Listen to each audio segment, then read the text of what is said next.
In a fiery hearing moment, Sheldon Whitehouse presses Jeffrey Clark over election-related actions, sparking a heated back and forth over privilege, accountability, and transparency. Thank you, Senator. Senator Whitehouse.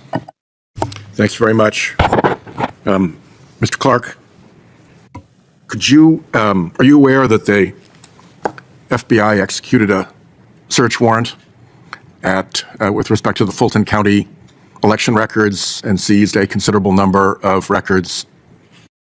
I'm aware from the news, yes. Did you have any contact with any person within the Department of Justice or the FBI relevant to that search warrant application or that search? No, during that time period, if I'm remembering correctly, I was at OMB. No one reached out to you? No one reached out to me. How about the witnesses that were in the search warrant application? Did any of them have any contact with you related to that search warrant application or that search? I don't know who the witnesses are, but to my knowledge, no. Let's go back to your Georgia letter when you were in the Department of Justice. As I understand it, you had been in the Environment Natural Resources Division, which has no authority over elections.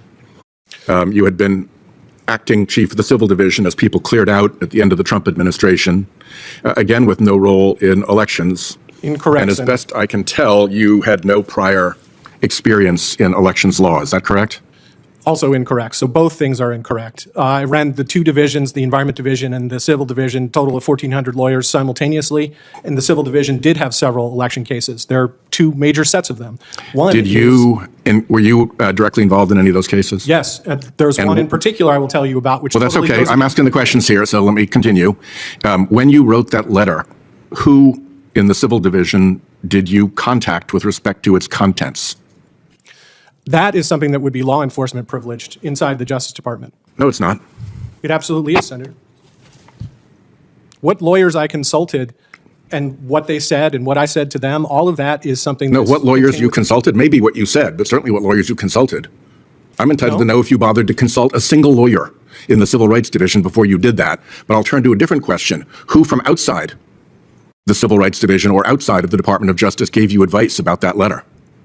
In terms of that letter, again, anything related to how that letter was formulated is law enforcement privileged. That just ain't so. And let me ask that the record include the Board of Professional Responsibility opinions with respect to throwing out Mr. Clark's claims, false claims of privilege. So let's just say that somebody from outside the department put you up to writing that letter and told you what they wanted in it. What privilege would that require? Well, there, Senator, hopefully I can help you by assuring you that there was no one from outside the department who put me up to writing a letter. I'm quite capable of writing a letter, thinking about it, and making my own legal decisions. No one contributed text to you? No one contributed ideas to you? No entity or person asked you to do this?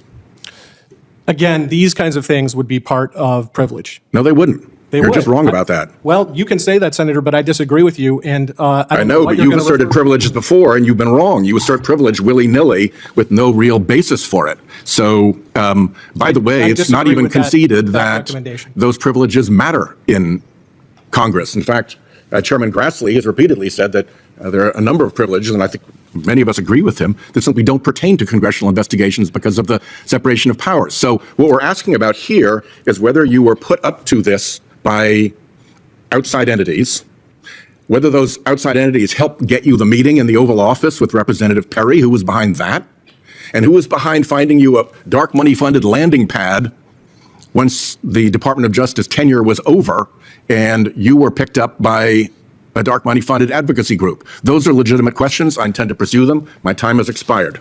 Thank you, Senator. Senator Hawley. Senator Sheldon Whitehouse opened his questioning with a focused line of inquiry into a federal investigation tied to election records. His approach was methodical, aiming to establish whether former DOJ official Jeffrey Clark had any involvement or awareness of key actions taken by law enforcement. As the questioning shifted, Whitehouse zeroed in on Clark's role during his time at the Department of Justice, particularly regarding a controversial letter tied to election matters. He questioned Clark's qualifications and authority in that area, suggesting that his previous roles may not have aligned with the actions he took.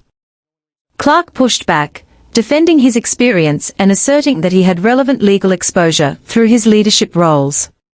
However, the exchange quickly grew more intense, as Whitehouse pressed for details about who Clark consulted when drafting the letter, both inside and outside the department.